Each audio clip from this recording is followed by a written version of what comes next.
Des dealers, ils sont super intelligents dans leur manière de faire. À partir du moment où j'ai vu que ces gars-là, ils faisaient des cartes de fidélité et qu'ils faisaient un branding sur le paquet pour que ce soit beaucoup plus attractif pour le client. Donc à partir du moment où les mecs ils ont fait ça, j'ai dit ouais, ça y est, d'accord. Ils ont compris qu'à un moment donné qu'il fallait rendre un produit attractif. Un millionnaire, il m'a dit écoute, si tu veux lancer un business, apprendre à ne pas compter tes heures. 35 heures, n'oublie pas, ici c'est 35 heures. C'est 35 heures, tu vois. Faut apprendre à pas compter tes heures, faut apprendre à manger son pain noir. Récemment, là, j'étais en train de mettre en location des chambres dans des colocations. Le nombre de mails que j'ai eu, j'ai mis une chambre, je crois que j'ai dû la mettre à 450 € la chambre. J'ai eu au moins 200 mails. Sur 2 semaines, j'ai eu au moins 200 mails de personnes qui recherchent une chambre à 450. Est-ce que tu te rends compte des difficultés qu'il y a aujourd'hui à se loger? Hello Jonathan, comment tu vas? Ça va et toi? Écoute, ça va, hein? La forme? La forme. La forme. Comment ta journée s'est passée? Ça a été. Ça a été. Bah, tu connais, hein, tu sais, des rendez-vous, ouais. Le sport, ouais. Hein, qui fait partie de la routine, ma nouvelle routine, on en parlera tout à l'heure. Bah oui. Mais ça a été pour toi? Moi, ça va, hein. Des rendez-vous toute la journée, je suis débordé. Tu connais. D'ailleurs, on a fait, j'ai vu ton dernier rendez-vous tout à l'heure là. Ouais. Après, si tu connais, il faut s'adapter en fonction des clients qui parlent français, qui parlent pas français, anglais, espagnol. Donc, faut un peu s'adapter et après, voilà, ça roule. Surtout être à l'écoute au niveau des clients. En fait, il faut être à l'écoute, même si, tu vois, ils parlent pas forcément notre langue ou peut-être ils parlent pas forcément une des langues les plus... Parce que là, tout à l'heure, le client, il parlait mandarin. Donc, il fallait vraiment lui expliquer, du coup, étape par étape, etc. Il comprenait pas tout. Donc, bon, on essaie de l'accompagner au mieux. Donc, voilà. Tu sais que c'est bien, tu sais qu'il y a beaucoup de personnes qui se prennent même pas la tête avec ce type de client. Ouais. Dès qu'ils voient un client comme ça, et eux, ils passent, quoi. Bah, en fait, comme je t'ai dit là, sur le dernier podcast, moi, tu veux, l'état d'esprit de ma société, c'est plutôt d'accompagner les gens, vraiment de changer leur vie. C'est-à-dire, peu importe s'ils parlent anglais, espagnol, en fait, c'est vraiment de leur apporter une aide et de les accompagner jusqu'au bout. C'est pas genre, je suis là, vas-y, vu que tu parles mandarin, je vais pas t'accompagner. Ouais. Bien au contraire, avec plaisir, je t'accompagne à faire ton premier investissement immobilier, même si c'est un peu plus compliqué que les autres clients. Je ne vais pas te négliger. Ouais. En tout cas, en parlant d'investissement immobilier, donc on démarre ce podcast-là avec Jonathan et le but, vraiment, c'est de partager un maximum de notre expérience. Donc, on travaille tous les deux dans l'immobilier. Vous avez pu le voir dans le premier épisode, on en a pas mal parlé. Et le but des prochains épisodes, ça va vraiment d'échanger un maximum de valeurs, parler de nos expériences, parler des investissements. On va parler de tous les thèmes. Et on aura aussi des invités prochainement. On va prendre le temps, en tout cas, déjà d'échanger pour que vous puissiez déjà prendre connaissance, faire connaissance avec nous. Déjà savoir qui on est, ce qu'on fait au fur et à mesure. Et puis voilà, après, on va dérouler ça. Donc, j'espère que ça vous plaît. Et puis, encore une chose, on n'a pas encore le nom pour le podcast. Donc, on vous invite. Voilà, on vous invite. On va le trouver. En tout cas, on vous invite à nous aider, en tout cas, mais on aimerait bien avoir des idées dans les commentaires. Hein. C'est ça, bah oui, c'est sûr. Qui nous donnent quelques idées. Parce que là, franchement, j'ai pas d'idée. Non, mais ça va venir. J'ai pas d'idée. Ça va venir. Bah oui, ça va venir. Justement, on disait qu'on parlait d'investissement. D'accord. Toi, en fait, c'est quoi tes investissements préférés? Bon, c'est vrai que toi, tu conseilles pas mal sur l'immobilier neuf. Mais toi, c'est quoi tes investissements préférés? Bah en fait, si tu veux, déjà, le premier investissement, déjà, c'est l'immobilier. Donc, l'immobilier, c'est de la pierre. Après, ça dépend où est-ce que tu investis, tu vois. Par exemple, souvent, les gens, ils décrivent... Enfin, la France est un peu décriée par rapport à l'investissement. Ouais. Beaucoup. Après, c'est vrai que parce que c'est à cause de la fiscalité qui est hyper onéreuse. Mais si c'était que onéreuse, elle est onéreuse et en plus, elle est compliquée. Voilà, c'est ça. Mais voilà. Donc, si tu arrives à trouver les bons tuyaux, les bons conseils et en gros, des personnes qui vont t'accompagner dans tes projets d'investissement, parce qu'il faut savoir que tu fais jamais un projet d'investissement tout seul. Tu vas toujours être accompagné de quelqu'un. Donc, il faut que soit tu aies un banquier, faut que tu aies un comptable qui va t'accompagner à faire les bons statuts. Tu vois, tout à l'heure, tu m'en parlais. Tu me dis, oui, mais du coup, tu as fait ta SCI, comment tu l'as fait? Bah, je t'ai expliqué que voilà, moi, le comptable qui me conseille en fait sur mes investissements, il m'a expliqué qu'en fait, que je pouvais faire la SCI tout seul. C'est-à-dire qu'en gros, ce que je fais, c'est que ma société, ma SASU, devient copropriétaire. Écoutez bien là, parce que là, ça envoie de la grosse valeur. Là, c'est gratuit. On n'envoie pas de facture là. C'est de la grosse valeur. La SCI devient copropriétaire. Enfin, moi, je suis propriétaire de la SCI avec ma société. C'est ça. Parce qu'il m'a expliqué que du coup, c'est un nom propre et un nom personnel, en fait, du coup, c'est deux entités différentes. Quand on m'a dit ça, j'étais choqué. Je dis, mais en fait, ça, on l'a pas appris. C'est vrai qu'il y a beaucoup de personnes Non. en fait qui étaient convaincues qu'il n'était pas possible justement de pouvoir être seul associé de sa SCI. Ouais. Et justement, ben, via cette stratégie, le fait d'avoir finalement une structure que tu avais déjà, que tu vas mettre associée d'une personne physique. Donc voilà, une personne physique associée à une personne morale dans la SCI, ça fait deux associés. Ça fait 2 Donc associés. Et c'est finalement, bon, c'est et réglé. c'est bon, c'est réglé. C'est réglé. Mm. Après, moi, personnellement, mon premier investissement, c'est plus de la location courte durée. Mhm. Donc, moi, je préfère la location de courte durée. Après, c'est moi personnellement. Ouais. Bon, déjà, au niveau des gains, c'est beaucoup plus intéressant. Donc, Mhm. c'est-à-dire que tu as une rentabilité beaucoup plus intéressante que de la location longue durée. Mhm. Parce qu'en général, les locations de longue durée, tu vas faire quoi? Peut-être du 2,5%, 3%, 4%. Mhm. Vraiment, quand tu es sur un bon truc, mais du 8-9%, c'est impossible. Ouais. Ça, tu peux le faire que sur de la location courte durée. Des fois, Mhm. tu peux même dépasser les 8% de rentabilité. Bien sûr, bien sûr. Et du coup, moi, j'ai fait mes premiers investissements comme ça. Mhm. Donc, j'ai emprunté pas mal. Je crois que j'ai acheté environ pour 1 million, 1,2 million. Ah, c'est beau, hein? Voilà, c'est ça, 1 million, C'est beau. 1,2 million. 1,2 million. J'ai 4 appartements Mhm. qui se louent tout seuls en Airbnb. Et franchement, Donc toi, c'est vraiment une nickel. classe d'actifs que tu aimes. C'est-à-dire que toi, c'est Airbnb, full Airbnb sur tous tes apparts ou qu'est-ce que C'est comment full. t'équilibres les choses? C'est full, c'est full. Après, de temps en temps, ça dépend. Si tu veux, je fais de la location longue durée pour les entreprises. Mhm. Uniquement pour les entreprises, j'explique pourquoi. Parce qu'en fait, moi, si tu veux, je suis traumatisé des locations longue durée. Parce qu'en fait, quand tu mets quelqu'un pendant 2 ans, 3 ans, 4 ans, bah, en fait, c'est pas ça. C'est que, tu vois, moi, j'ai rien contre les gens, mais le mec, il va faire des trous chez toi, il va faire des... il va faire des trucs qui font que du coup, ça tue ton investissement. Mhm. C'est-à-dire que même si, par exemple, le mec, il a une caution, etc., les 1 000 euros, tu prends caution, ça vaudra Ça jamais vaudra tout ce qu'il jamais a tous fait. les travaux qu'il y a à refaire derrière. Surtout quand tu prends un T4, les gens et les familles, des fois, peut-être, ils peuvent rester Mais, 10 ans. mais je sais pas si tu as vu la vidéo que j'avais mise dernièrement sur les réseaux, ça a choqué tout le monde. Justement, en fait, c'était donc un couple qui revenait dans son appartement, qui était loué en meublé d'ailleurs, hein. Et pourtant, ils avaient pris 2 mois de caution, mais les locataires, ils avaient tout saccagé.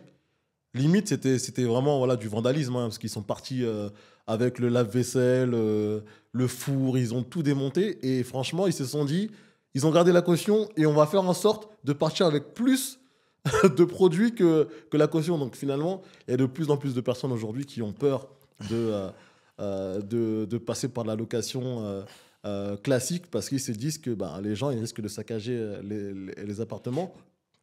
Donc c'est pour ça que, n'oublie pas ce que tu allais dire, pour la location, moi il y a quelque chose que, encore je vais encore donner une petite stratégie pour les personnes qui nous écoutent.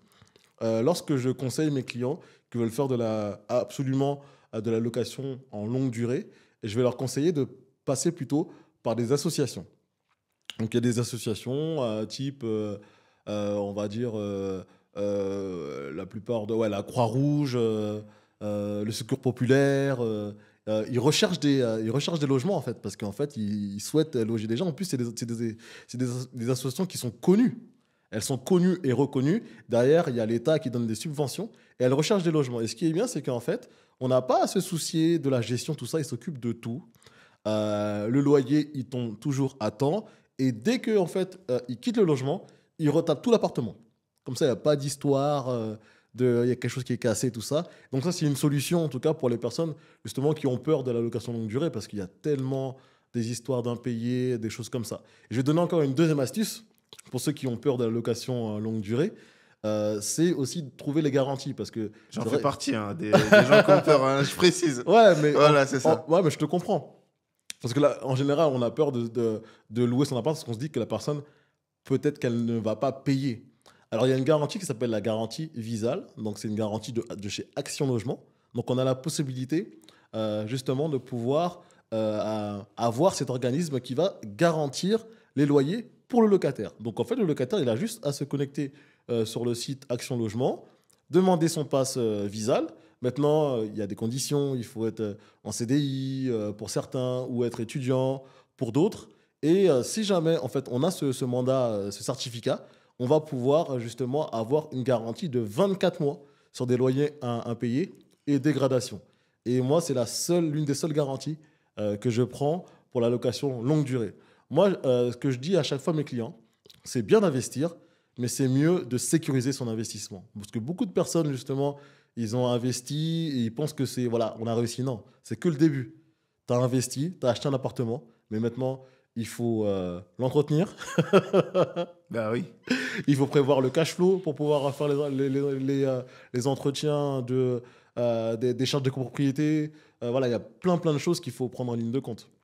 Bah, en fait, si tu veux, il y a énormément de choses parce qu'en fait, il faut savoir que déjà, tu as investi minimum, déjà en Ile-de-France, pour un investissement locatif, tu as investi au moins minimum 200 000 euros. Mhm. Après, c'est vrai que déjà, par rapport à ce que tu parles, la garantie Visale qui est hyper intéressante, Mhm. est-ce que tu payes quelque chose pour ça? Ce qui est bien, c'est que tu ne payes absolument rien Alors, bah, ça, c'est du super, tout. C'est-à-dire voilà, qu'en ça, c'est fait, super intéressant. globalement, ce que je dis à mes clients, au lieu de passer par une agence classique qui va gérer le bien plus mettre un taux d'assurance qui sera aux alentours de 4-5% d'assurance, plus la gestion, donc on se retrouve à entre 8 et 9% pour la gestion, et ben, on peut économiser tout ça juste en mettant la location avec une garantie Visale. Et ça, Ok. c'est vraiment quelque chose qui est super bien. Après, on a d'autres organismes indépendants, type GarantMe. Encore une fois, bon, c'est pas sponsorisé, hein, je leur fais de la pub gratuite, mais le locataire va pouvoir justement souscrire à une assurance lui-même qui va payer tous les mois pour pouvoir garantir ses loyers. Après, toi, c'est vrai que toi, tu es spécialisé dans la location. Mhm. Donc, sur ça que moi, franchement, sur ça, je connais vraiment absolument rien. Mais c'est vrai que c'est intéressant que tu dises aux internautes comment ils C'est peuvent ça. faire, surtout pour les locations de longue durée Mhm. qui font peur. Parce que souvent, moi, je vois des histoires de Oh personnes là là, c'est incroyable. avec les locations impayées, les gens qui veulent pas partir de chez eux. Mais au final, le propriétaire, il peut pas les faire partir parce que voilà, ils ont un contrat de bail. Tu vois, tout ça, en fait, c'est Et ce en qui fait plus, et en peur. plus, les gens sont de mauvaise foi. Ils vont toujours. En fait, tu sais, en France, Ouais. c'est très compliqué, hein. Je sais que dans d'autres pays, comme les États-Unis, par exemple, lorsqu'on ne paye pas son loyer, on a la possibilité d'appeler la police pour venir chercher les gens et leur dire de bouger de chez eux. Mais ça, c'est quand même incroyable, ça. Et en Que France, et en c'est pas France, possible. les gens viennent, ils squattent ton appartement, ils prennent une facture d'électricité, et ils souscrit à l'électricité, ça y est, il est chez lui, le mec. Il change la serrure, c'est incroyable. Et il y a des gens qui sont carrément dehors, par exemple des personnes qui sont parties en vacances, Bah qui ouais. sont revenus avec leur maison squattée. Franchement, et en France, ils commencent à essayer de faire des choses, tout ça et tout.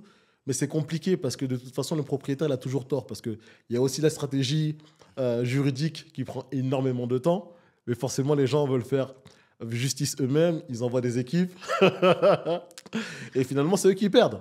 Donc, franchement, il faudrait vraiment qu'il y ait un changement Bah, en fait, profond au niveau des lois parce que ça surtout va pas du cette tout. loi, elle est juste incroyable. Elle C'est est pas incroyable. possible. C'est comme si quelqu'un, t'es là, t'habites chez, c'est toi qui payes le crédit. T'es Tu payes les propriétaire charges de tu copropriété. payes les charges de Tu copropriété. payes la taxe foncière. Et le fait que le mec il a sa facture d'énergie chez toi et qu'il est chez toi depuis 2 semaines, tu peux pas le virer. Tu peux pas le virer. C'est pas possible. Et en plus, il y a la trêve hivernale, la fameuse trêve hivernale voilà, qui dure je ne sais pas combien de temps à chaque fois. Et les gens en profitent, hein, parce que les squatteurs, en général, ils arrivent un petit peu avant la trêve hivernale. Et ensuite, voilà, c'est plein de stratégies. En fait, c'est beaucoup de personnes qui sont de mauvaise foi. Donc le système le permet, donc les gens, j'ai envie de dire que voilà, ils profitent du système, hein. Ouais, bah oui. Bah oui. Après, je voulais te parler aussi d'un autre investissement Mhm. que j'ai connu vraiment très récemment et Mhm. franchement Mhm. hyper intéressant. Mhm. Alors, je vais te parler de la vente aux enchères.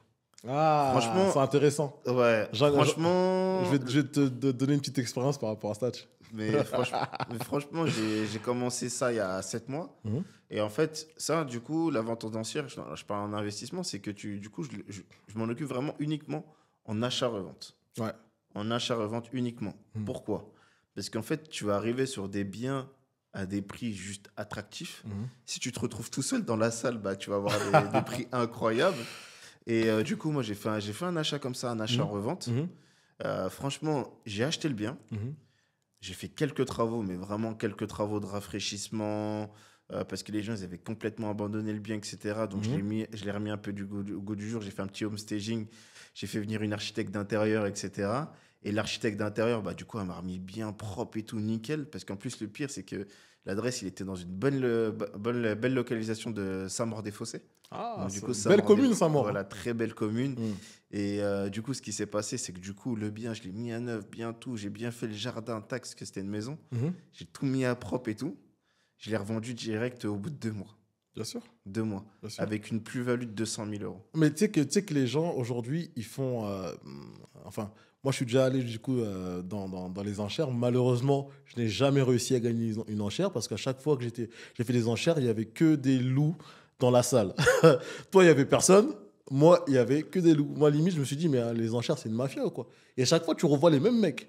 Et à un moment donné, je suis arrivé grave confiant. Je suis arrivé à un moment donné avec un chèque, parce que tu sais que voilà, quand on fait ça, pour expliquer un petit peu aux internautes comment ça fonctionne, lorsque justement tu vas devoir faire les enchères, donc tu as la visite, donc tu vas sur le site, tu as les visites du bien, tu visites le bien. Une fois que tu as visité le bien, tu dois appeler un avocat qui va te représenter le jour des enchères et qui va justement faire les enchères. Et tu dois faire en plus un chèque séquestre. Donc le chèque séquestre que tu fais, c'est ce chèque qui te donne le droit de pouvoir faire les enchères. Et donc, moi, j'avais préparé donc, le chèque séquestre, plus une somme de 300 000 euros. Donc, ce n'était pas les miens, hein, c'était pour un client. Donc, je représentais un client qui m'a donné la somme de 300 000 euros pour pouvoir investir dans un bien. Donc, on avait visé un bien et j'étais pratiquement sûr de pouvoir l'avoir. Donc, moi, j'arrive, je suis tout fier, ça commence à 200 000. Voilà. Non, je crois que j'avais 350 000. Donc ça commence à 200 000, 210, 220. Moi, je suis là, je lève la main. 300, je commence à me dire, hey, je vois, il y a un mec qui que 310, 320. Le bien, il est parti à 400 000. À 50 000 euros plus cher que le budget que j'avais. Et franchement, je me dis, mais c'est quoi ce truc de fou? Et j'ai essayé d'en refaire d'autres, en faire d'autres. Et finalement, je me suis rendu compte que c'était une petite team. Limite, les mecs, on dirait qu'ils se mettent d'accord pour pouvoir gagner les enchères. En plus, dans certains départements, c'est plus dur que d'autres. Mais je vais y revenir avec des plus gros chèques. Mais c'est ça. T'as raison. Dans certains départements, c'est plus dur que d'autres. Oui. Pourquoi? Parce qu'en fait, si tu veux, en fonction des biens et en fonction de la localisation, les produits sont rares. C'est ça. Et moi, je suis tombé sur une opportunité. Je suis tombé, il n'y avait pas grand monde. Bah, franchement, je sais pas, c'était le Covid quand t'es parti, quoi. Franchement, je suis Parce allé. qu'à chaque fois, moi, la salle était blindée. Et justement, ce jour-là, en fait, j'étais tellement énervé parce qu'il y avait un autre bien que j'avais aussi visité. Mais je me suis dit, je ne vais pas faire des enchères dessus. Et le mec était tout seul. C'est-à-dire que quand ils ont démarré les enchères à 60 000, il a levé la main. C'était tout seul. La baraque, il a pris à 60 000. Et franchement, c'était une baraque, très franchement, sans exagérer, une baraque qui valait dans les 240, 230. Il la retape bien. Il la revend facile, 230, 240 000 euros. Donc le mec, il avait vraiment fait une affaire. Donc ouais, les enchères, pour les personnes en tout cas qui ont les moyens de le faire, en tout cas s'il y a des gens qui nous écoutent aujourd'hui, qui souhaitent aller dans les enchères, si vous avez un petit billet, 1 million d'euros, tout ça, à poser sur la table, venez me voir, on saura à quoi faire. Bah après, je vais expliquer aussi ce qui m'a permis aussi d'investir. Parce que souvent, on dit, voilà, bon, tu as un CDI à 1 500 euros, 2 000 euros, tu peux investir. Franchement, ça me paraît très compliqué de faire surtout avec les taux actuels, pour moi, de faire un investissement rentable à ce prix-là. Parce que franchement, tout est cher. Tout est cher. Et moi, ce que je me suis servi, si tu veux, déjà, faut améliorer ta relation avec les banquiers. Ouais, ça c'est sûr. Donc ça, c'est la première chose, c'est indéniable. Il faut que tu aies un banquier, que tu aies dans la poche et que tu t'entendes bien avec lui parce que le mec, il va bien t'accompagner. Il va mettre 2 fois plus d'énergie à t'accompagner dans ton projet. Ça, donc vraiment avoir déjà une bonne relation avec son banquier. Ensuite, par la suite, moi, ce que j'ai, bah, du coup, comme tu sais, on vend de l'immobilier. Donc, on va dire que du coup, c'est de la prestation de service que je vends.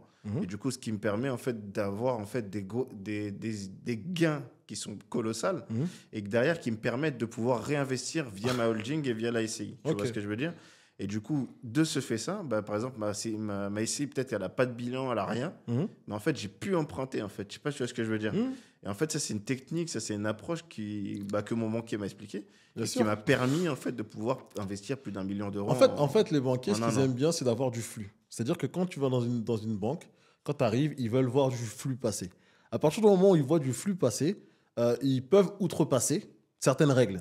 On parle des règles d'endettement, mais on sait pertinemment que dans ces règles d'endettement, les banques, elles ont 20-30%, on va dire, de la clientèle totale d'une banque sur lesquelles ils peuvent dépasser ces fameux 33% d'endettement. Donc nous, on doit chercher à être dans ces 20%-là pour pouvoir justement avoir accès à plus de lignes de crédit. Pour ce faire, c'est simple, c'est juste plus de flux, plus de sources de revenus, plus d'argent sur les comptes. Tu montres au banquier, voilà, tu as mis les comptes qui vont bien, le livret A et compagnie, tu as signé son assurance vie, même si elle est éclatée, tu as assuré de tous ses produits, il est content. Derrière, tu lui fais du flux, et derrière, le mec, il va pouvoir Faut te... pas dire ça, sinon le banquier va me... Non, il va pouvoir te répondre, mais il y a un truc que tu disais aussi. C'est vrai que ça devient difficile de trouver de trouver de la rentabilité sur les investissements. En ce moment, j'accompagne beaucoup les clients sur de la colocation. Ouais. Et c'est un truc de fou, franchement. Je me dis qu'en fait, en France, bon, tu as vu tout ce qu'ils ont mis en règle, classe G ou je sais pas quoi, ils ont dit que bientôt on va plus pouvoir louer les biens en G, tout ça. Mais en fait, ils se sont tirés une balle dans le pied avec cette règle. D'ailleurs, ils sont même en train de changer les règles au niveau du DPE pour que certains appartements en G puissent remonter. Parce qu'en fait, ils se sont dit, bah, comment on va faire pour loger les gens, en fait? Il n'y a plus de place, il n'y a plus de logement. Et on ne construit pas assez. Les logements sont chers à construire et on ne construit pas assez. Et il y a énormément de personnes mal logées. Pourquoi je te parle de ça? Récemment, là, j'étais en train de mettre en location des chambres dans des colocations. Le nombre de mails que j'ai eu, j'ai mis une chambre, je crois que j'ai dû la mettre à 450 € la chambre. J'ai eu au moins 200 mails. Sur 2 semaines, j'ai eu au moins 200 mails de personnes qui recherchent une pièce, une chambre à 450. Est-ce que tu te rends compte, en fait, des difficultés qu'il y a aujourd'hui à se loger? C'est un truc de fou. Et finalement, tu sais même pas finalement qui choisir. Donc moi, j'ai voulu choisir par rapport, parce que les gens, ils ont les garanties, ils ont tout ce qu'il faut. Donc au final, tu choisis les gens bah, par rapport au feeling et choses comme ça.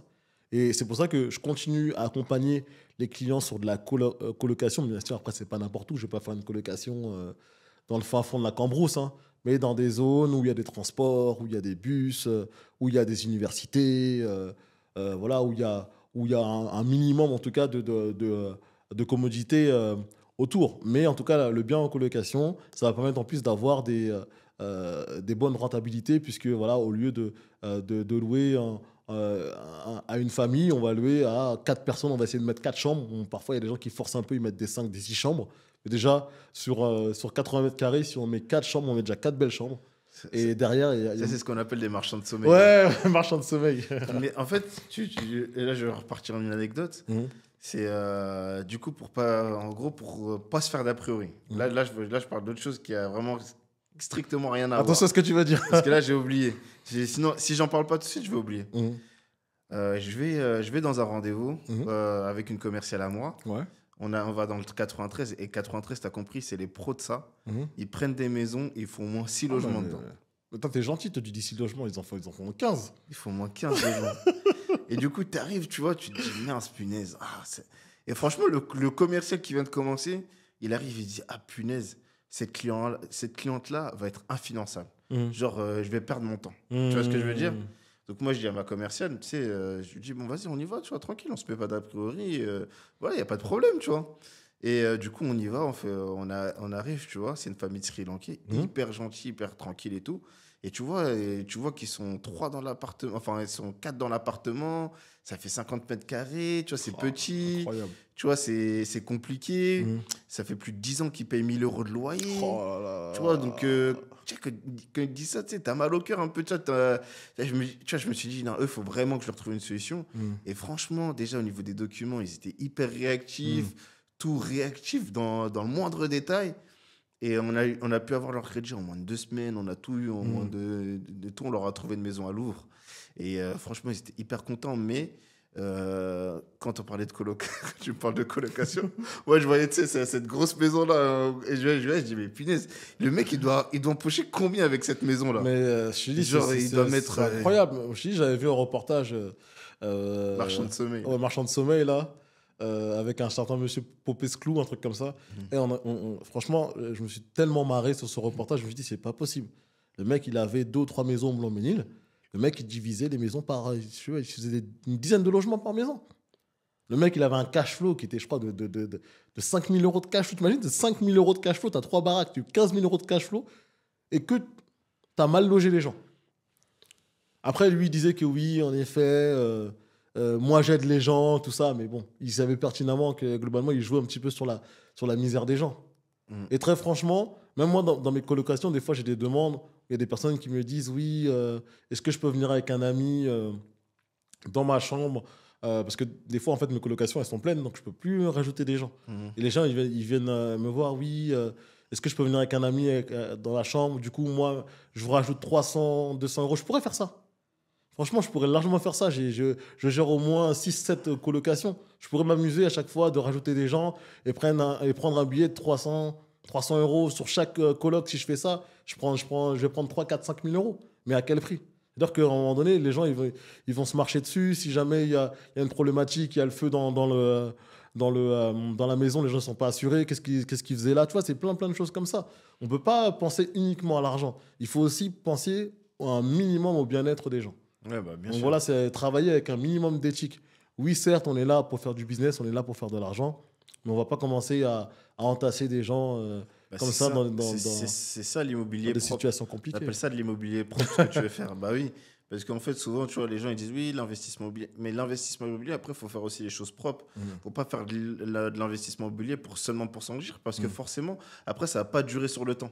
Tu vois, ça va durer pendant 6 mois, 8 mois, 1 an, peut-être 2 ans, 3 ans, si tu veux, Mhm. si tu as de la chance. Mais après, si tu veux, ça ne va pas se pérenniser sur le long terme. Il faut savoir que comme tu fais des investissements sur 20, 25 ans, il faut penser à long terme, il faut penser à faire les choses propres. Mhm. Peut-être ton gain va être moins intéressant derrière, mais derrière, en fait, ce qui va te permettre, en fait, tu vois, tu parlais à quel prix déjà. Niveau éthique, c'est pourri, Mhm. tu vois. Mais en fait, déjà, c'est la vie des gens. Mhm. Tu joues sur la vie des gens. L'immobilier, déjà, tu joues sur la vie des gens. Ah, mais c'est un projet de vie. Et C'est un projet de vie. c'est un projet de vie. Et du coup, bah, les gens, ils se logent.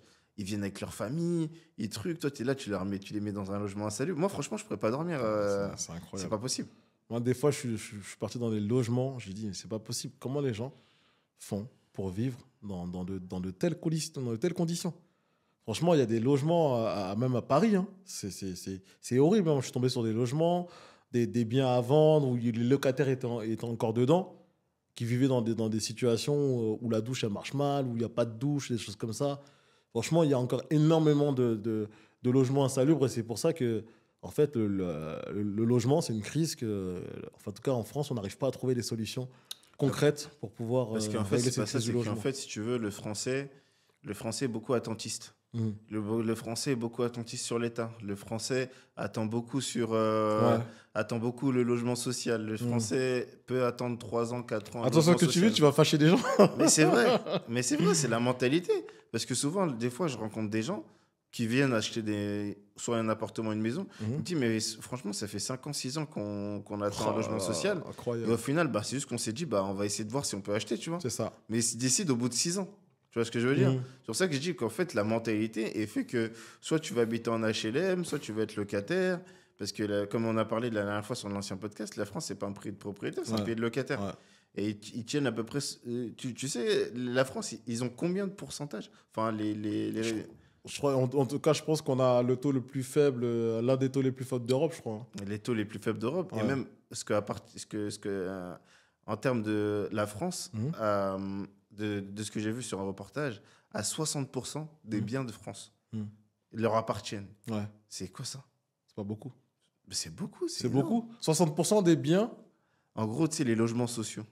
Ah, donc 60% des logements Voilà, c'est ça. appartiennent à l'État, c'est ça? Voilà, c'est Ouais, c'est ça. incroyable. C'est incroyable. C'est pour ça que je te dis, personnellement, tu vois, c'est pour ça que la mentalité n'est pas faite. Et souvent, souvent les appartements sociaux, au final, il n'y en a pas beaucoup, tu vois. Mais tu as dit un truc qui est intéressant, c'est qu'il y a des personnes qui ont attendu 3 ans, 4 ans, 5 ans un logement social. Alors que peut-être que pendant cette période-là, il aurait pu l'utiliser à se préparer justement à pouvoir acheter leurs biens. Et non, Tu vois? ils n'ont pas réfléchi. Maintenant, encore une fois, il faut avoir l'information. Moi, c'est toujours un truc que je dis, c'est qu'on ne peut pas en vouloir à quelqu'un qui n'a pas eu l'information. Mais maintenant, on vit quand même dans une époque où ne pas avoir l'information, c'est quand même une excuse qui, de moins en moins, va être... Elle va être valable. Voilà. Parce que là, aujourd'hui, on a les réseaux sociaux, on a YouTube, il y a énormément de valeur sur YouTube pour te renseigner, pour faire des investissements, pour te former. Il y a tellement de choses que tu peux faire. Donc, ça va être de moins en moins valable, cette excuse. Non, mais c'est surtout moins valable parce que, en fait, si tu veux, sur Internet, surtout sur Internet, tu as tellement de pubs, tu as tellement de trucs qui t'expliquent comment acheter, comment faire ton premier investissement, que derrière, comment tu peux ne pas acheter. Je sais pas, tu vois ce que je veux dire. En fait, c'est juste que les clients, pas les clients, mais les personnes ont peur de faire leur premier achat. Pourtant, des fois, ils vont se retrouver avec la même chose qu'ils payent de leur loyer, mais ils ont peur. Ils sont là, ils se disent, mais non, peut-être que c'est pas fait pour moi, je suis pas assez ambitieux, etc. Et en fait, c'est peut-être l'état d'esprit qui est, je sais pas s'il est mauvais ou s'il est mal Alors, éduqué. moi, je vais aller encore plus loin que ça. Moi, je pense que tout simplement, on n'a pas d'éducation financière. C'est-à-dire que même à l'école, il n'y a pas de cours d'éducation financière. J'allais y venir en plus. C'est-à-dire qu'en fait, globalement, toi, tu as grandi. En fait, à l'école, on t'apprend à faire le théorème de Pythagore. On t'apprend à calculer le cosinus, la tangente et compagnie. Mais on t'apprend pas à comment gérer ton argent. C'est-à-dire que demain, ils savent très très bien qu'à un moment donné, tu vas quitter le logement de tes parents pour avoir ton propre logement. Donc, il n'y a aucun cours qui t'explique comment tu dois établir un budget. Bon, bien évidemment, pour ceux qui avaient fait de la compta, d'accord. Mais normalement, on doit avoir un minimum d'éducation financière. Et j'ai l'impression que ce manque d'éducation financière, bon, j'ai pas envie de faire des théories complotistes, mais ça a l'air d'arranger quand même pas mal de personnes, pas beaucoup de personnes qui sont au courant de comment ça se passe, comment on développe des business, comment on développe son argent. Et voilà, et il y a une élite, hein, forcément, de personnes qui profitent de ça. Mais aujourd'hui, en tout cas, toutes les personnes en tout cas qui nous appellent, appelez-nous, hein. Appelez-nous, nous, en tout cas, on va vous donner l'information. Et justement, on Mais est là pour je ça. pense qu'on va faire une formation là-dessus. Ah, mais ça, c'est sûr. Mais je pense qu'on va faire une Mais tu sais quoi, formation là-dessus. j'avais pensé carrément à aller donner des cours d'éducation financière pour les plus jeunes, à Parce l'école. que, en fait, c'est hyper important. Parce qu'en fait, quand tu regardes à l'école, que tu prends de la primaire jusqu'au lycée, jusqu'au BTS, etc., jamais tu apprends à devoir investir, à Mhm. comment faire, etc. Et même les banquiers, j'ai l'impression qu'ils sont pas formés à ça, tu vois. Mais je vais aller encore plus loin. Et je crois que c'était Idriss Aberkan qui expliquait ça. Il disait qu'il avait fait de multiples diplômes.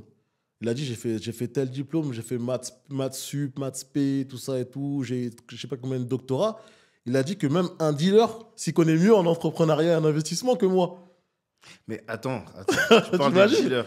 Mais Imagine. franchement, tu parles des dealers, franchement. C'est incroyable. Donc, encore une fois, on ne fait pas l'apologie du Ouais. crime ou des choses comme ça. Et on n'est pas en train de, voilà, de dire que c'est bien ou quoi que ce soit. Mais on parle juste du mindset et de la manière de gérer les choses. Et forcément, le dealer, comme le disait Idriss Aberkan, a plus d'expérience dans l'entrepreneuriat que lui. Mais, C'est un fait. C'est un fait. Ça peut choquer, mais c'est un fait. mais moi, j'ai vu des mecs de quartier. J'ai vu des mecs de quartier ou des dealers, comme tu veux, Mhm. et qui sont hyper intelligents. T'es là, Mhm. tu les sous-estimes, mais attention. Mhm. Attention, ils sont super intelligents dans leur manière de faire. Mhm. Surtout dans comment ils gèrent leurs trucs et tout. Franchement, c'est.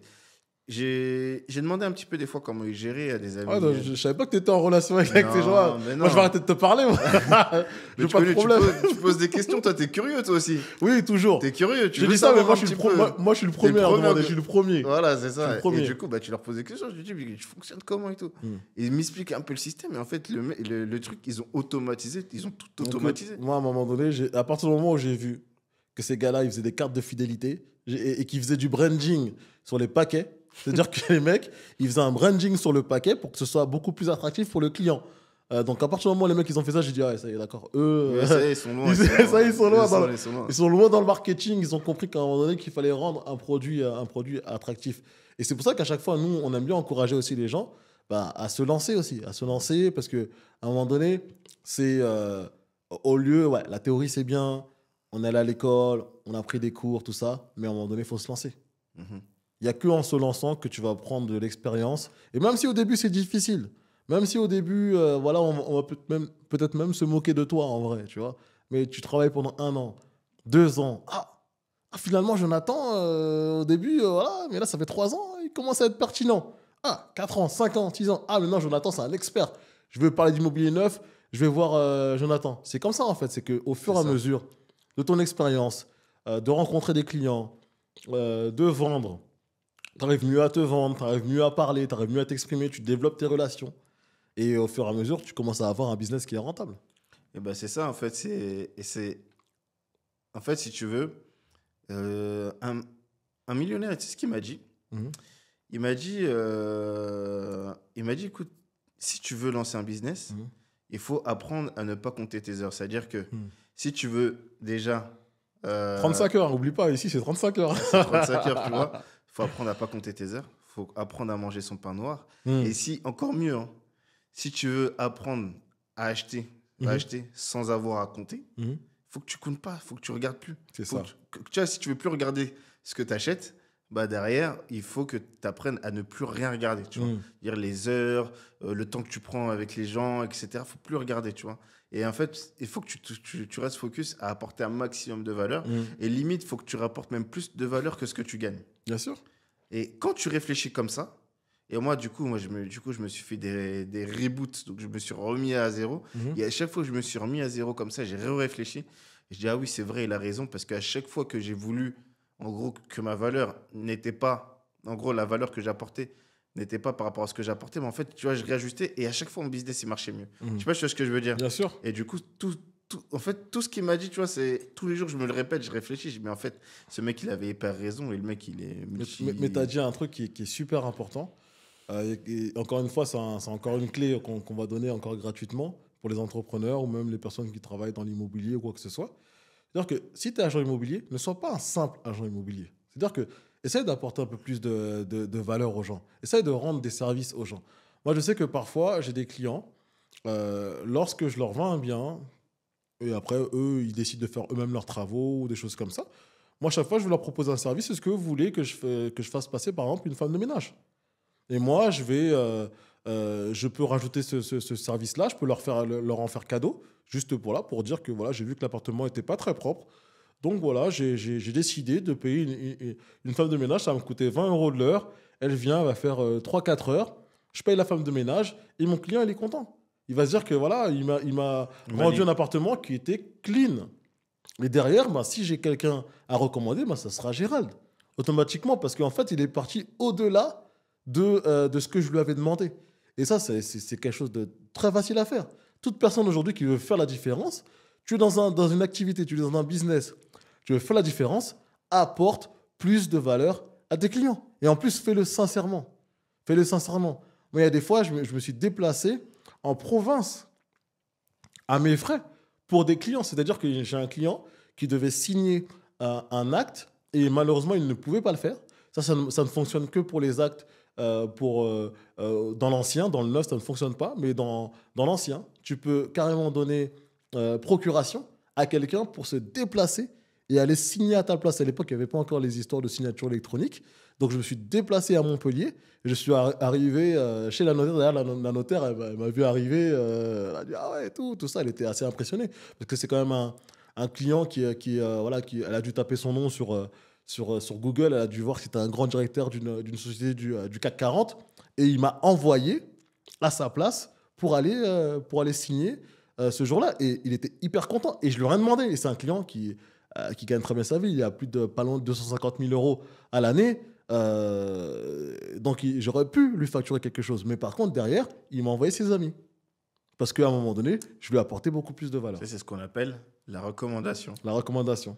C'est important, ça. C'est ce qu'on appelle la recommandation. Et la recommandation, c'est ce qui est le plus important. C'est travailler son réseau d'apporteurs, son réseau. Il faut absolument le travailler. Et c'est hyper, hyper, hyper important dans un business.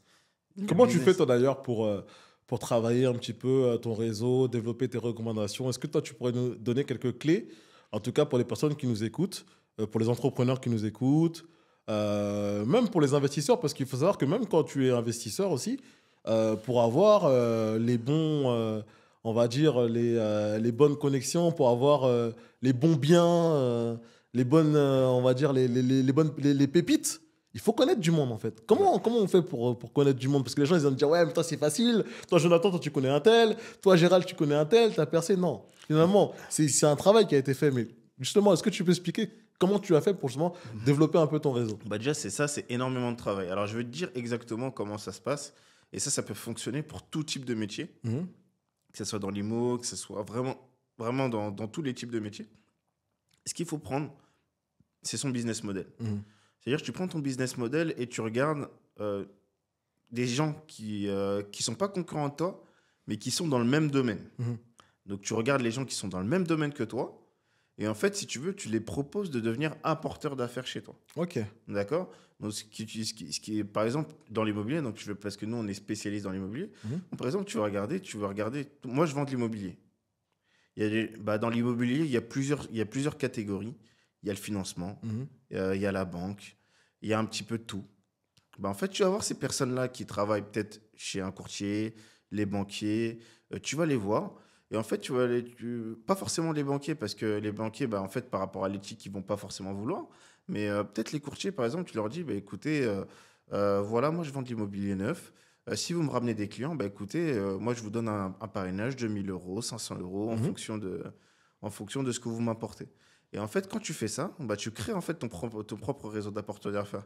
Tu vas les voir de temps en temps, tu vas leur ramener des chocolats, tu vas leur ramener des croissants. Et en fait, si tu veux, ces gens-là, ils vont se dire, passe par lui. Mhm. Passe par lui parce que je le connais, c'est un bon, etc. Et en fait, si tu vas faire ça à une agence, deux agences, trois agences, quatre agences, cinq Bien sûr. agences, 50, 60, Mhm. 70. J'imagine. Moi, je suis monté à 200 agences. Ah, attends, t'es fort. Je suis monté à 200 agences. Mhm. Et en fait, si tu veux, ça me rapporte forcément entre 5, 10, 15 clients recommandés. Parce qu'il y a des gens qui vont faire des simuls chez eux. Il y a des gens Ah, qui bien viennent, sûr. qui vont chez ces gens-là.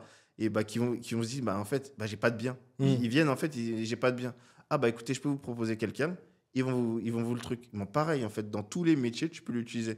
Donc, la recommandation, c'est pas forcément en fait, que tu crées en fait, tes premiers clients. Mhm. Ça va pas forcément être tes premiers clients, mais ça peut être des gens qui sont dans le même domaine que toi, qui travaillent des clients Mhm. et qui derrière, en fait, qui peuvent te rapporter des clients de Mhm. chez eux, en fait. Et après, derrière, vendre une double prestation. Donc, c'est-à-dire que lui, derrière, lui va vendre du coup son forfait courtage. Donc, ça Mhm. va lui permettre de pouvoir en fait vendre du coup, son produit. Mhm. Et toi, ça va te permettre de vendre son produit. Donc, c'est une association que tu fais. Tu vois ce que je veux Bien dire? sûr. Et en fait, si tu veux, moi, j'ai pris ce modèle-là. En tout cas, c'est ta stratégie, toi, pour Voilà, pouvoir c'est ça. Parce que souvent, tu sais, les gens, avoir plus de recommandations. voilà, c'est ça. Mhm. Souvent, les gens, ils se disent, oui, bon, vas-y, les clients vont venir comme ça par rapport à des annonces sur Internet, par rapport à des annonces sur trucs. Mais en fait, si tu veux, les clients à recommander, c'est pas des clients volatiles. Mhm. Donc, c'est pas des prospects volatiles qui Mhm. vont arriver, qui vont voir un tel, un tel, un tel. Au contraire, des gens en fait, les gens qui viennent de la part de quelqu'un, là, c'est là que c'est le top. Il faut que ça soit C'est 80% super. de ton business. C'est super. Pour moi, ça faut que ça soit C'est 80% de ton super. C'est business. super. Et 20% de nouveaux. Mhm. Et après, tu vois, par exemple, avec les clients, tu les fidélises en leur faisant un bon accompagnement, en leur trouvant un bon bien, en étant professionnel, en étant réactif. En fait, si tu veux, en les faisant se sentir privilégiés. Mhm. Les- Mais c'est une bonne démarche, justement, que tu fais pour la recommandation. Et moi, j'aime bien faire quelque chose aussi. Tu parlais tout à l'heure de chocolat. Moi, il faut savoir que chaque début d'année, c'est-à-dire que pour la nouvelle année, je vais envoyer une boîte de chocolat à tous mes clients, une bouteille de champagne et une carte de bonne année, mais qui est manuscrite. C'est-à-dire qu'en fait, je prends le temps d'écrire à mes 10 meilleurs clients. Systématiquement, lorsque je fais ça, j'ai de la recommandation. J'ai au moins minimum 3, 4 recommandations.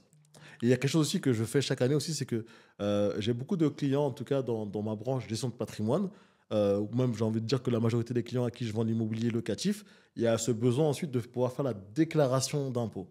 Donc dans la période du mois de mai, je vais aller faire les déclarations pour mes clients, et au fur et à mesure que je fais les déclarations, et la plupart du temps pour mes clients qui sont déjà clients, je ne vais pas forcément les refacturer. Parfois, il y a des clients à qui je vais facturer, ça dépend du client. Mais en général, je vais éviter de facturer mes clients. Vous savez que lorsque, en fait, je fais cette déclaration d'impôt-là, et mais finalement, voilà, vous avez vu que je ne vous ai pas fait payer, est-ce que vous aurez 2, 3 personnes à me recommander? Et systématiquement, encore une fois, il y a toujours de la recommandation. La recommandation, si tu ne la demandes pas, tu ne l'auras pas. Il faut juste demander. Les gens, à chaque fois, ils disent j'ai pas de recommandation. Mais est-ce que tu as demandé? Est-ce que tu as demandé au client, voilà, fais voir ton répertoire, donne-moi 10 noms.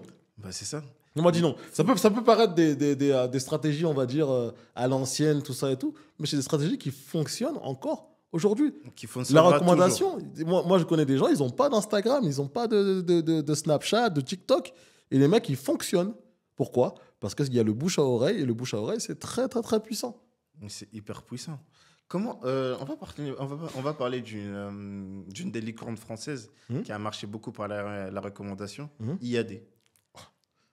Et ils ont fait les IAD. envieux. Hein. IAD. Ils ont fait des envieux. IAD de base, c'est uniquement que de la recommandation. C'est que ça. C'est que ça. Ils communiquaient même pas sur les réseaux. Et leur réseau, il a grandi tellement ils apportaient un bon service aux clients que ça, en fait, c'est devenu la licorne française au niveau des agences immobilières. Mais en plus, ils ont fait un truc qui était puissant parce que dans un mois, là, j'ai fait 2 visites immobilières justement avec un IAD parce que je travaille aussi avec d'autres agences immobilières. À partir du moment où les gens sont à l'écoute, ils veulent faire du business. Si toi, tu as un bien qui m'intéresse, voilà, on fait un partage de com, on fait 50-50. Et ce qui est bien avec IAD, en fait, c'est qu'ils ont réussi en fait, à aller trouver des agents immobiliers dans des patelins. Tu vois, avant, où il n'y avait pas d'agents immobiliers, en fait, où les agents immobiliers, genre, peut-être qu'ils ne se prenaient même pas la tête à rentrer ce type de bien-là. Et franchement, ça a été que positif. Franchement, IAD, c'est vraiment venu combler un manque. Maintenant, il y a les détracteurs qui disent que oui, que IAD... il y a l'électricien du coin qui est IAD. Après, ça, c'est encore un autre débat. Mais en tout cas, pour quelqu'un qui souhaite développer ses affaires dans l'immobilier, franchement, être dans un réseau indépendant, que ce soit IAD, que ce soit Safety et tous les autres qui existent, ça permet réellement, franchement, de pouvoir se développer. Si on a un bon relationnel et qu'on a les infos, on peut récupérer des mandats. Parce que de toute façon, un agent immobilier, c'est quoi finalement? C'est récupérer des mandats, ensuite chercher, voilà, mettre tout ça sur Internet, le vendre. Après, bien évidemment, il faut avoir un minimum de relationnel avec les gens. Parce que finalement, pourquoi le client va te choisir plutôt toi qu'une autre personne? Parce qu'il y a un feeling, parce qu'il sent que tu vas te donner à fond pour pouvoir justement faire en sorte que son bien puisse être vendu. C'est exactement ça. Après, moi, je connais pas trop bien le métier d'agent immobilier. Voilà, comme je te dis, comme je suis spécialisé dans la vente de neuf, moi, je suis vraiment focus sur la vente. Mais c'est vrai que du coup, pour me développer, il faudrait que je commence à m'ouvrir, à récupérer des mandats, Franchement, etc. tu sais quoi, moi, j'ai fait ça par défaut. C'est-à-dire qu'à la base, moi, j'étais comme toi, beaucoup de la gestion de patrimoine, donc forcément, vente de défiscalisation, type Pinel et compagnie. Après, on était aussi sur tout ce qui était Malraux, des choses un petit peu pour les grandes fiscalités. Mais au fur et à mesure, en fait, ça fait maintenant 14 ans que je suis dans le milieu. Donc, il y a des personnes maintenant qui veulent vendre leurs biens. Et ils me disent, mais en fait, Gérald, on a toujours été en relation avec toi. Et ça se passe super bien. En fait, on ne veut pas avoir d'autres interlocuteurs. Je me suis rendu compte que moi, je récupérais des mandats sans rien faire. Autant prendre la carte immobilière. En plus, j'ai mon épouse qui avait fait des études en immobilier, donc on a la possibilité d'avoir la carte immobilière. Donc autant y aller, prendre la carte et faire du business. Quand il y a des opportunités comme ça qui viennent à nous, c'est pas, voilà, c'est quand même une grâce que ça tombe sur nous, autant la prendre. Donc, mais le métier d'agent immobilier, c'est vrai que c'est pas un métier qui est simple. D'ailleurs, il y a pas mal de nos confrères qui ont pris beaucoup de coups ces derniers temps. Il y a pas mal qui ont mis la clé sous la porte. Avec l'augmentation des taux, tout ça, ça a été très, très, très compliqué. Mais néanmoins, j'en connais d'autres qui ont su tirer leur épingle du jeu, notamment dans tout ce qui est immobilier de luxe. Forcément, c'est quelque chose qui ne connaît pas la crise. Donc forcément, ça continue à tourner. Mais en tout cas, pour les personnes qui sont motivées, il y a vraiment moyen d'aller très très loin. Et d'ailleurs, je ne sais pas si tu connais Grant Cardone. Grant Cardone, voilà, donc un grand conférencier, investisseur américain. Lui, je crois qu'en termes d'actifs immobiliers, je crois qu'il est pas loin de 3 milliards. C'est un truc, c'est incroyable. C'est incroyable. C'est incroyable. Lui, il a aucune limite. Et à la base, c'est quelqu'un qui n'a pas beaucoup de diplômes. Et en plus, il y a pas mal de personnes qui disent oui, quand tu es coach, tu dois avoir la certification de coach, tout ça. Lui, il a dit la certification. Vous la mettez où, je pense. Moi, en tout cas, je suis déterminé. Je fais les choses. Je motive les gens. Et il a mis en place plein de programmes de formation. Il forme les gens, il vend des formations. Et franchement, il a fait un truc que j'ai kiffé la dernière fois. C'est qu'il était avec sa fille. Il lui a dit, tiens, je prends le téléphone. Et tu sors pas de la pièce tant que tu n'as pas fait une vente. C'est incroyable. Et c'est incroyable. J'ai kiffé. Je me suis dit, je vais faire la même chose avec ma fille. Ouais. Bon, ma fille, elle est encore jeune. Là. Elle a que 7 ans. Mais j'ai vu ça. Et franchement, j'ai kiffé. D'ailleurs, c'est intéressant. J'ai envie de dire, bon, toi, je sais que tu n'as pas encore d'enfant. Mais qu'est-ce que tu voudrais transmettre, en tout cas, à tes enfants en termes... Moi, ce que je voudrais leur transmettre, c'est déjà ces 2 écoles. Tu as l'école... t'as l'école en fait normale, en fait, où les gens culturellement, ils apprennent, etc. Tout ça, il n'y a pas de souci. Après, il y a aussi l'école de la vie. Ouais. Savoir en fait comment la vie, elle peut être compliquée. En gros, si tu ne te sors pas les doigts du cul, derrière, faut savoir, faut savoir déjà être autonome. Mhm. Voilà, faut savoir. Donc, ça, je parle de l'école de la vie. Donc, c'est-à-dire que si tu apprends déjà à être autonome, donc après, je sais pas comment je vais faire. Parce que, si tu veux, parce que forcément, quand t'es papa, tu as des moyens, etc., c'est compliqué de rendre en autonomie. Moi, je t'avoue que Tu vois? c'est vrai que je m'étais toujours dit que oui, que j'allais être sévère, tout ça avec les enfants. Je pense que je suis un petit peu sévère. Bon, mon épouse dit que voilà que je suis trop gentil, ou en tout cas que je suis plus gentil qu'elle. Mais c'est vrai que les enfants, quand tu les as pour de vrai, tu vois qu'en fait ça te change tellement de choses et t'es un peu moins dur quoi. T'es un peu moins dur. Mais en tout cas, t'as quand même envie de leur apprendre un petit peu comment fonctionnent les choses. Et pour la petite histoire, en ce moment le soir, je lis à mes enfants Père riche, Père pauvre. Donc ma fille, elle a 16 ans. Elle a 16 ans. Elle a 7 ans. Et mon fils, il a 6 ans. Et même s'ils ne comprennent pas tout, en tout cas, je prends le temps de leur lire. En tout cas, ils ont compris que voilà, oui, il y a un monsieur, donc en fait, son papa était pauvre et l'ami, en fait, le père de son ami était plus riche, tout ça. Donc, ils ont déjà compris le concept. En fait, des fois, on pense que les enfants, ils sont pas en capacité de comprendre les choses. Mais en fait, les enfants, c'est des éponges. Ouais, ils Et comprennent si tout. tu commences en fait déjà à les éduquer maintenant, en fait, tu sais que demain, en fait, ça pourra que être bénéfique pour eux. Moi, j'ai envie que ma fille, je sais pas, en tout cas, si elle a envie, hein, si elle peut ouvrir sa première boîte à 10, 12 ans, qu'elle le fasse comme ça. Si elle fait deux, trois faillites, tu vois, elle sera arrivée à 20 ans, elle aura déjà fait 3 faillites, à 20 ans, elle lance sa boîte, elle cartonne. Bah oui. Donc, mais ça, c'est hyper intéressant. Je vais te dire pourquoi. Parce que si tu arrives à bien former tes enfants, Mhm. en fait, c'est ce qu'on appelle savoir déléguer. Mhm. Donc, ça, c'est ce qu'on appelle savoir déléguer. Ah, c'est dur, Et ça. c'est vrai, savoir déléguer, déjà, même dans une entreprise, c'est compliqué. Mhm. Tu vois, les gens, ils parlent souvent, tu sais, de management euh, sans la présence Mhm. ou de management fantôme. Tu vois Mhm. ce que je veux dire? En fait, ce management-là est intéressant, même pour nous, à savoir à le comprendre et à savoir le faire, parce qu'en gros, tes enfants, si tu veux, indirectement, tu vas toujours en fait vouloir interagir ou vouloir en fait les accompagner. Mhm. En fait, si tu veux, ça c'est quelque chose qu'il faut éviter pour moi, parce que si tu veux, les enfants, au contraire, il faut leur montrer que la vie peut être difficile. Mhm. Tu vois, parce que souvent, en fait, ce Donc qui arrive, toi, tu vas faire quoi avec tes enfants? je sais pas. Qu'est-ce que tu vas Je, faire pour leur je sais montrer que c'est pas. difficile? Bah, je sais Tu vas pas. les priver de goûter? Ouais, tu vois, tu sais pas. En fait, tu sais pas comment faire parce que le problème, c'est que euh, souvent, si tu veux, des fois, il y a des familles. Genre, souvent, le chemin, c'est quoi? Mhm. C'est que la famille, elle est pauvre. Mhm. Il y en a un qui devient riche. Mhm. Le père devient riche ou quoi. Mhm. Donc après, du coup, tout le monde est riche en bas. Donc, ça veut dire que les gens, ils ont besoin de rien. Donc, Mhm. forcément, ils vont faire moins d'efforts. C'est ça. Donc, après, ce qui se passe, c'est que derrière, en fait, c'est qu'il faut moins d'efforts. Donc, ils ne sont pas éduqués, Mhm. en fait, à la misère. Et donc, du coup, ils ne sont pas débrouillards. Mhm. Mais ils vont compter toujours sur le père, mais le père, il va les aider. Donc, du coup, au final, ce qui va se passer, c'est que du coup, une fois que le père ne sera pas là, Mhm. bon, la famille aura encore un peu d'argent, mais la famille d'en dessous, les enfants d'en dessous, problème, c'est que les parents, vu qu'ils ne sont pas formés à la vie, donc au final, bah, ils vont rien apprendre à leurs petits-enfants. Et bah, du coup, les enfants, ils vont se retrouver pauvres et tout le monde va se retrouver. Je sais pas, tu vois ce que je veux Ouais, dire. mais je vois ce que Parce tu veux qu'ils auront dire. tout dilapidé, ils auraient dilapidé Mais, toute la mais, fortune. mais par exemple, pour donner un contre-exemple, par exemple, Bernard Arnault, il a l'air d'avoir réussi. Tu vois, par exemple, lui, il est milliardaire. Ses enfants, voilà, je pense pas qu'il les a.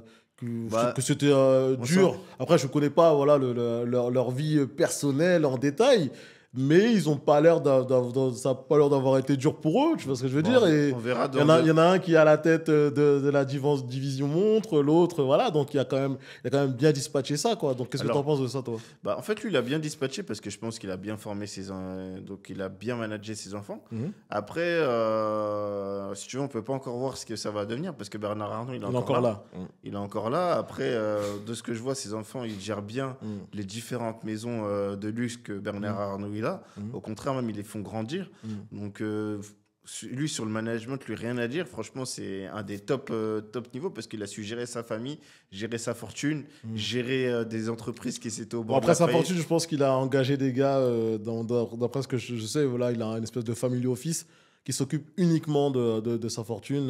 Et limite, je crois qu'il sait même pas combien d'argent il a en vrai. C'est juste qu'il doit demander à chaque fois un reporting. Parce que je pense qu'il a tellement d'investissements un peu partout, des sociétés écrans, des holdings un petit peu partout pour dispatcher un petit peu sa fortune. Mais c'est vrai que, voilà, en tout cas, je sais qu'il y a pas mal de milliardaires aujourd'hui. qui ont dit, voilà, moi, mes enfants, ils ont rien du tout. Voilà, sinon, je vais leur laisser 100 000, juste 1 million d'euros chacun. Et comme ça, ils vont devoir recommencer tout à zéro. Je sais que Bill Gates avait dit ça à l'époque, je ne sais pas si ça tient toujours, mais il avait eu un C'est grand compliqué discours. de le tenir. Ouais. C'est compliqué de le tenir, hein, surtout de Bill Gates, parce que quand Je crois on qu'il y voit avait la Bill fortune Gates qui qu'il avait a, dit ça, Warren Buffett aussi avait dit ça. Je crois qu'il y avait pas mal de milliardaires qui avaient dit ça, qui disaient que finalement, ils allaient faire en sorte de ne pas laisser trop d'argent aux enfants, ou sinon mettre en place des structures où en fait, ils vont pouvoir libérer l'argent au fur et à mesure, mais pas d'un coup, pour éviter que les enfants deviennent fous, quoi. ouais, c'est ça, mais au pire, c'est de les faire travailler comme Bernard Arnault il a fait. Mhm.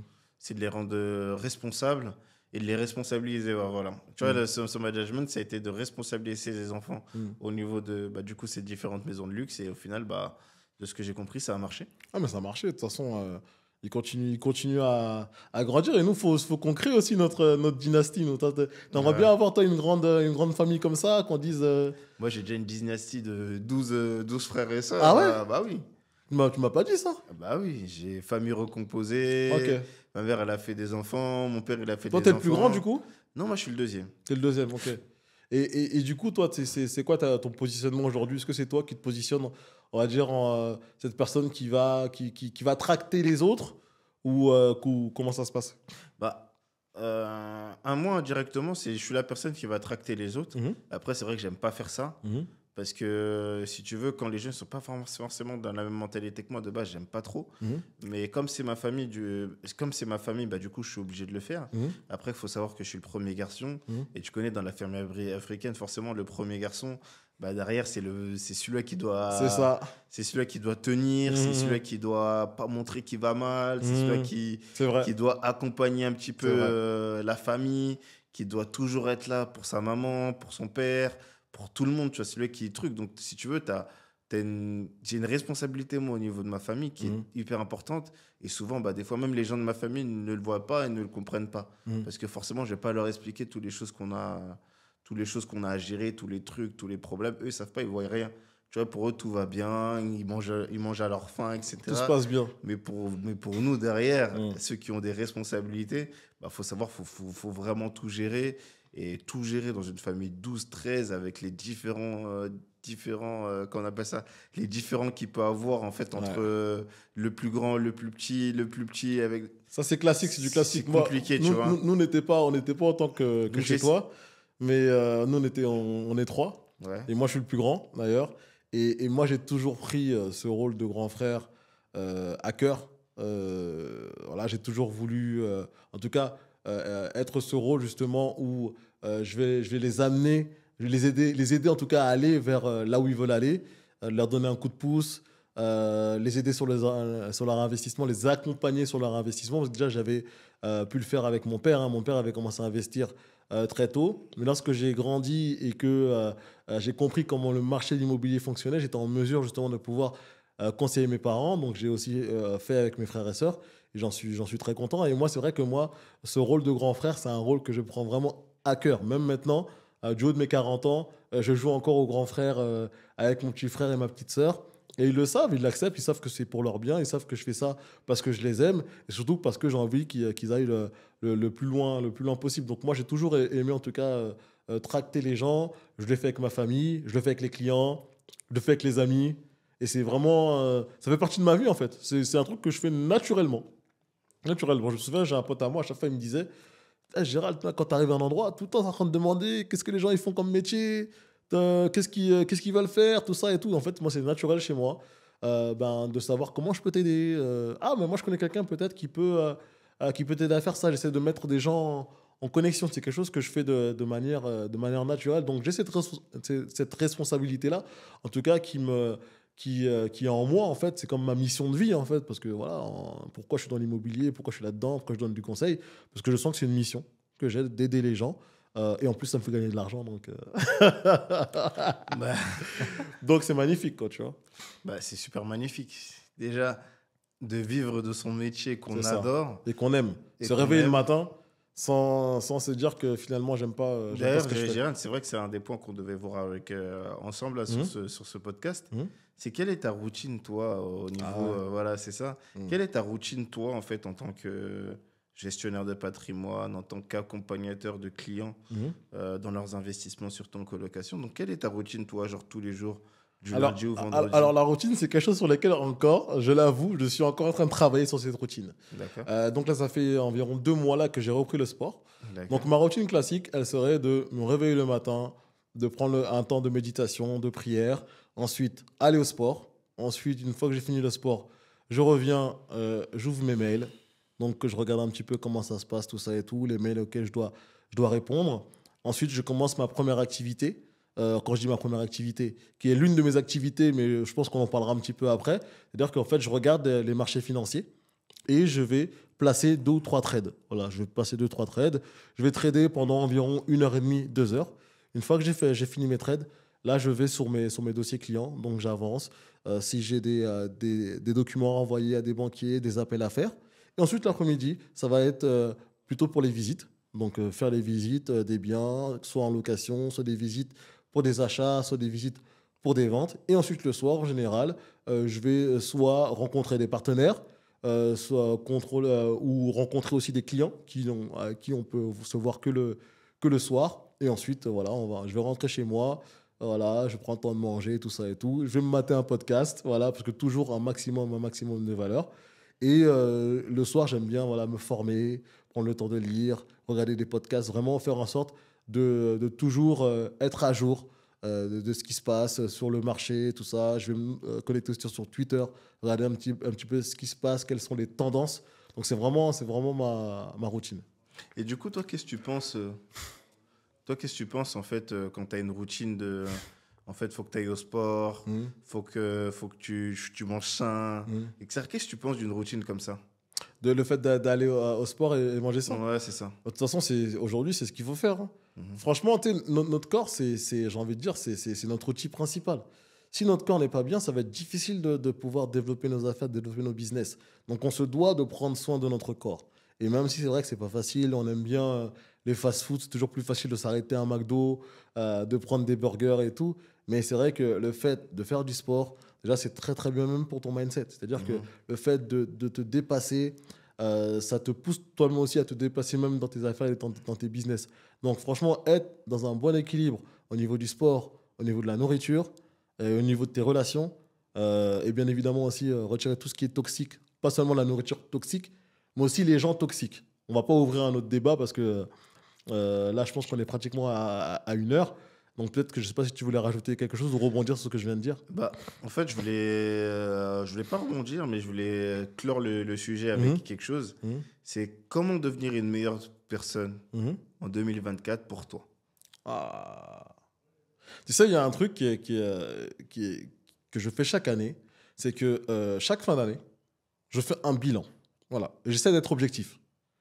Comment j'ai géré ma santé, comment j'ai géré mon couple, ma famille, comment j'étais avec mes enfants, comment j'étais dans mes business, dans mon travail. Est-ce que j'ai atteint mes objectifs? Qu'est-ce que j'ai fait de bien, ce que j'ai fait qui n'était pas bien? Il faut absolument qu'on puisse se mesurer et le faire en fait en toute franchise. Et c'est comme ça qu'on progresse. Et tu sais, des fois, il y a des gens qui viennent te voir, qui disent Jonathan, tu sais, tu devrais faire ça, faire ça. Au lieu de te vexer, tu vas te dire ah, ok, tu as raison, je vais voir ce que je peux faire là-dessus. Et moi, je pense qu'il faut prendre le temps de mesurer les choses en fait dans notre vie, c'est-à-dire prendre le temps de prendre les informations. Qu'est-ce qui ne va pas? Qu'est-ce que je peux améliorer? Et franchement, en faisant ça, tu ne peux que t'améliorer. Parce qu'à chaque fois, tu vas suivre un cahier, tu te dis que voilà, là, ça ne va pas, ça, qu'il faut que je me corrige. Et je parlais de bilan, c'est pas forcément le faire qu'en fin d'année, mais aussi de donner des objectifs dans le mois. Moi, j'aime bien me donner des objectifs, moi, au mois et au trimestre. Comme ça, à la fin du mois, tout de suite, voilà, est-ce que j'ai atteint mes objectifs? Tu vois? Et il y a même des gens, je sais, qui poussent le truc, qui font ça tous les jours. Donc là, c'est encore un autre level de routine. Mais en tout cas, pour devenir une meilleure personne, c'est qu'en fait, il faut voilà, prendre le temps d'avoir des outils de mesure et forcément, tu vas progresser. Bah, les outils de mesure, c'est vrai qu'on en parle. Mais pour moi, le plus important, en plus, je t'en parlais hier ou avant-hier. Je m'en souviens plus, on était au téléphone. Mais tu disais, moi, le plus important et ce qui me fait le plus peur, c'est à chaque fois de revenir à zéro. C'est à chaque fois de revenir à zéro. Ah, là, tu veux partir sur un autre débat. Non, mais j'en parle vite fait parce que comme ça, on clore le sujet. Mais du coup, en fait, pourquoi revenir à zéro, c'est important? Parce qu'en fait, dans chaque métier, dans chaque chose, il y a toujours des nouvelles choses, de Mhm. nouvelles choses à apprendre. C'est-à-dire qu'en fait, si tu veux, tu peux te retrouver en fait lésé si tu reviens pas à zéro et tu te remets pas à apprendre. C'est ça qu'on disait, apprendre tous les jours, c'est super important. Et toi, c'est ce que tu as dit là, dans ce que tu as dit, dans ce que tu dit, c'était super intéressant. C'est que toujours apprendre, Mhm. toujours tu veux avoir un maximum de valeur et toujours tu veux t'informer de l'actualité. Et Yes. moi, ce qui me faisait peur il y a 3 ans, je me rappelle, c'était de me dire putain, faut que je revienne à zéro à chaque fois. Les Faut gens que ont je. peur de ça. J'ai trop. Bah, jusqu'à aujourd'hui, à Alors chaque que fois. parfois, ça fait du bien de se remettre à zéro et de recommencer quelque chose Et voilà, sur c'est des ça. meilleures bases. Et voilà. Et Mhm. c'est super important. Yes. Et écoute. Super. En tout cas, franchement, c'était encore une fois full valeur aujourd'hui, hein, Bah ouais. Jonathan. Et on va continuer sur ces podcasts. Mhm. Je sais qu'on va, voilà, en refaire encore peut-être deux, trois, on sera seul, mais après, on aura des surprises pour vous. Il y aura pas mal d'invités. Il y a déjà des personnes là qui chauffent, là, qui veulent absolument venir avec nous sur ce podcast. Il y aura des jeunes femmes qui seront avec nous, il y aura des jeunes hommes qui seront avec nous, il y aura des entrepreneurs, des investisseurs. Donc, on va vraiment prendre le temps, en tout cas, de vous donner un maximum de valeur. Donc voilà, comme on l'a déjà dit, on n'a pas encore le nom sur ce podcast. On compte sur vous. Et jusqu'ici, enfin jusqu'au prochain podcast, portez-vous bien. À très bientôt. Bye bye. Ciao.